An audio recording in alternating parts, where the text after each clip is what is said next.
Buongiorno a tutti amici di Angolo Nerazzurro, buona domenica, bentornati sul canale.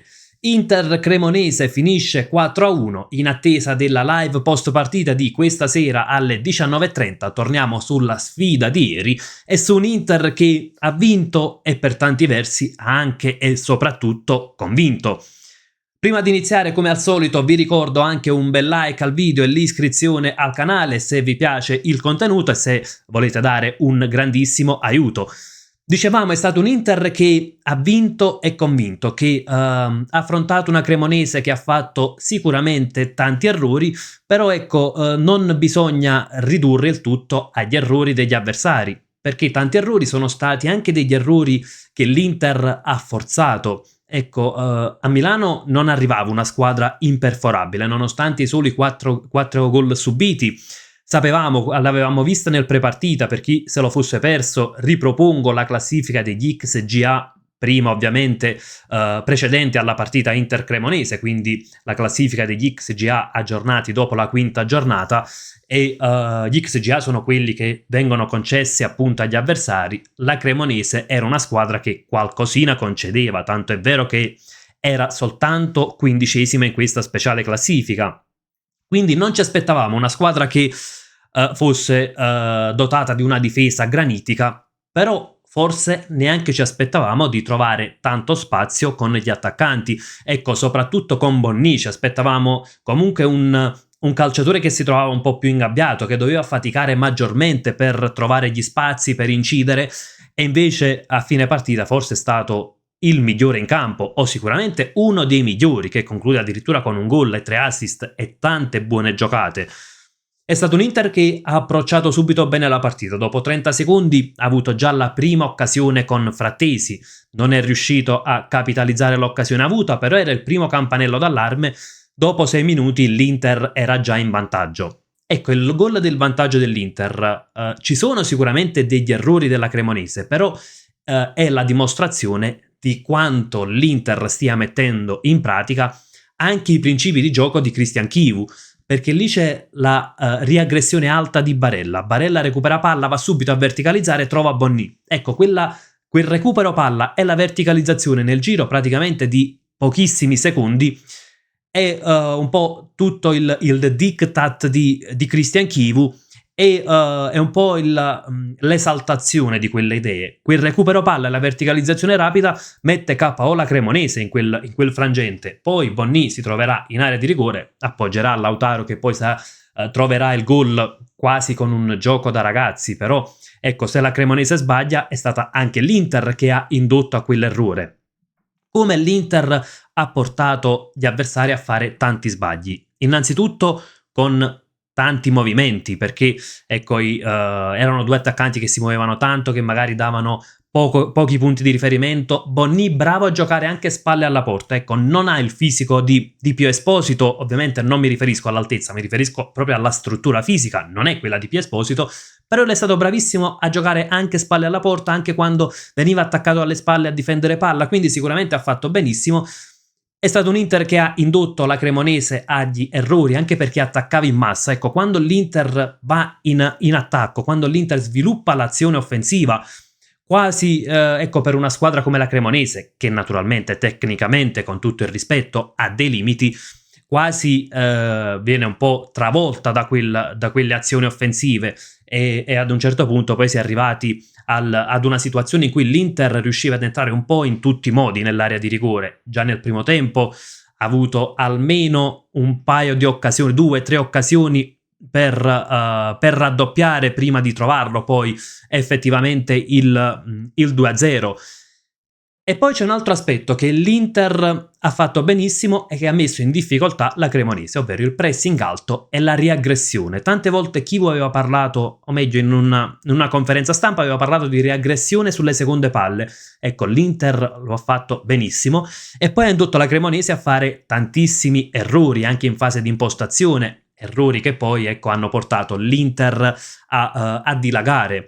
Il gol del 2-0, il raddoppio di Bonni, arriva comunque con una pecca della difesa della Cremonese. Ecco, non è accettabile lasciare ovviamente un calciatore colpire così praticamente a 2 passi dalla porta di testa.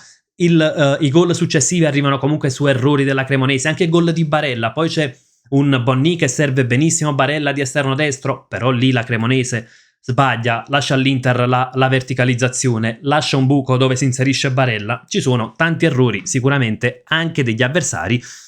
Come dicevo, però è giusto non ridurre il tutto a questi errori, quindi esaltare anche i meriti dell'Inter, perché poi la Cremonese è una squadra tecnicamente limitata, è però anche una squadra che, ricordiamolo, a San Siro contro il Milan aveva ottenuto i 3 punti, tra l'altro strappando anche degli applausi.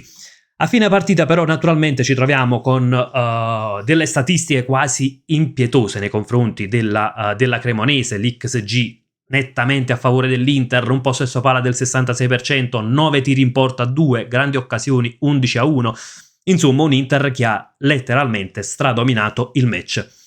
Arriviamo però nel finale del match e arriviamo un po' a quel neo, perché il mancato clean sheet secondo me rappresenta comunque un neo su questa prestazione, non che vogliamo adesso criticare oltremodo l'Inter per aver subito un gol all'87esimo sul risultato di 4-0, assolutamente, però forse è quella macchia che secondo me poteva essere evitata. Ecco, se vogliamo essere un po' critici, forse in quella situazione l'Inter poteva fare leggermente meglio. Diouf che perde palla davanti all'area, ecco, la sensazione è stata di un calciatore che avesse voglia di strafare, che volesse dimostrare perché magari ha avuto poche occasioni. E purtroppo quando un calciatore vuole strafare corre anche il rischio di fare quegli errori, perché poi il Diouf che prende palle vorrebbe fare un po' mettere in mostra le sue caratteristiche, quelle qualità di box to box, davanti all'area di rigore perde palla ed è una perdita di palla sanguinosa quasi, verrebbe da dire. Naturalmente un Diouf più tranquillo, un Diouf che non vuole strafare, probabilmente in quella zona di campo non si prende quel rischio. Poi va detto, Diouf perde palla, ma la difesa dell'Inter è schierata e c'è comunque un errore di posizionamento all'interno dell'area di rigore dove c'è un Vardy che si trova tra il centrale e Carlos Augusto, quindi tra De Vrij e Carlos Augusto, poi c'è un cross e arriverà sul secondo palo dove Bonazzoli colpisce a 2 passi dalla porta. C'è un Sommer a cui non voglio dare colpe, però anche lì un pallone che arriva all'interno dell'area piccola, lui rimane comunque piantato in porta, non prova neanche ad accennare l'uscita, quindi c'è un po' un concorso di colpe, ecco, in quel gol subito. In generale però di certo non possiamo buttare la croce addosso a qualcuno per aver subito un gol quando la partita era ormai già oserei dire morta e sepolta. Diouf però, ecco, se ci aspettavamo qualcosina in più, se molti avevano sorto il naso perché non aveva avuto ulteriori possibilità, va detto, non è entrato bene e ha fatto un errore pesante. Purtroppo tra i pochissimi lati negativi, ecco, arrivando anche un po' ai giudizi dei singoli e poi andremo a giudicare anche quello che secondo me è stata una nota invece molto lieta dell'Inter, tra i lati negativi c'è anche un po' Luis Enrique, non ha fatto grossi errori, però ancora una volta non dimostra lo spunto che ci si può aspettare da un calciatore che arriva un po' per colmare la mancanza di driblomani in squadra. Ecco, non abbiamo mai visto un Luis Enrique puntare nell'1 contro 1, non abbiamo visto un guizzo, non abbiamo visto un'accelerazione. Purtroppo ancora ad oggi, ecco, io capisco perfettamente chi tra Diouf e Luis Enrique si lamenta perché l'Inter ha speso 50 milioni e ad oggi si fa fatica a considerarli delle alternative valide. Ecco, se in attacco abbiamo delle ottime alternative, purtroppo lì, in realtà anche a centrocampo, di certo non mancano le alternative, però tra Diouf e Luis Enrique sarebbe lecito aspettarsi qualcosina in più. Arriviamo invece anche nei giudizi individuali, o meglio proseguiamo perché poi abbiamo già parlato di Bonni, e c'è un Frattesi che ritrova la titolarità, un Frattesi che si inserisce subito bene dopo 30 secondi e quindi rischia anche di finire subito sul tabellino dei marcatori, che fa diverse cose positive, non che abbia fatto sfracelli, però insomma sicuramente un buon Frattesi che poi alla fine chiuderà anche da seconda punta, quindi un'altra indicazione che ha dato Chivu su come vede Frattesi. Non escluderei che potremmo rivederlo in posizione così avanzata in determinate situazioni. C'è un Di Marco che ancora una volta sta tornando ai suoi livelli, quindi un Di Marco che fino a qualche settimana fa era molto criticato. Ecco, oltre al gol, all'assist avrebbe potuto fare probabilmente ancora di più Di Marco, perché ha messo diverse palle al centro molto pericolose, alcune ecco per dove magari è mancato l'attacco alla porta da parte di un compagno di squadra, in altre occasioni magari è mancato qualche centimetro, però sicuramente un Di Marco che sta tornando ai suoi livelli. E sui giudizi individuali concludo anche con Nicolo Barella, perché un altro di quelli che è stato tanto criticato nelle ultime settimane, e invece Barella si è destreggiato benissimo in un ruolo che non è il suo, perché Barella non è un vice Çalhanoğlu, però lo ha fatto benissimo. Ecco, Barella, il ruolo ideale rimane la mezzala, però se andiamo a prendere le statistiche di Barella, da vice Çalhanoğlu, facendo le veci di Çalhanoğlu, lui tocca 109 palloni, l'86% di passaggi precisi, quindi un buon numero, non esaltante, ma ci sono ben 6 passaggi chiave e 5 passaggi lunghi precisi su 8 tentati, oltre alle 2 grandi occasioni create, quindi sono statistiche davvero molto incoraggianti per un Barella che ha fatto una signora prestazione, che non ha fatto rimpiangere Çalhanoğlu. Come regista non è Çalha, ma non lo ha fatto rimpiangere, questo è sicuramente un qualcosa di positivo, e forse ha fatto anche un po' rimangiare delle critiche eccessive, perché va bene criticare la prestazione, però qualcuno addirittura aveva puntato il dito contro Barella, quasi come se dovesse essere tra i partenti, addirittura ho letto qualcuno, quindi assolutamente ecco, ci sono state delle critiche eccessive. E la sensazione in generale è che sia un Inter che sta crescendo molto fisicamente, quindi Barella e Di Marco sono 2 esempi più lampanti, ma in generale abbiamo visto una squadra che non si è mai fermata, una squadra che ha delle alternative valide, al di là di qualcuno che ancora non ha convinto del tutto, ma delle alternative valide. Sušić, Carlos Augusto, Bonni più Esposito sono delle alternative, ma più che valide, e che quindi riesce ecco, a tenere un ritmo alto anche quando la partita è chiusa. L'Inter non si è fermata, l'Inter in alcuni frangenti della gara ha gestito, ma sempre provando a fare un ulteriore gol. Questa è la mentalità che sta dando Chivu, questa è la mentalità da grande squadra, quindi insomma un Inter che continua a crescere, cresce anche fisicamente, poi al di là di un avversario dalla caratura tecnica limitata, l'Inter è stata comunque brava a rendere tutto semplice.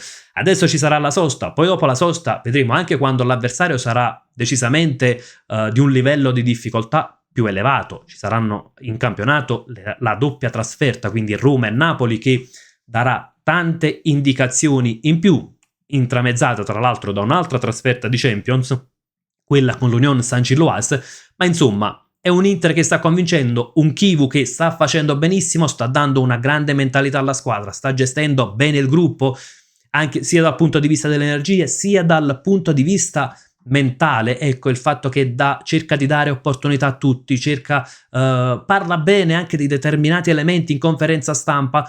Insomma, secondo me un Chivu che sta gestendo molto bene diversi aspetti e sta andando anche oltre le aspettative. Quindi, insomma, le premesse per una grande stagione ci sono tutte.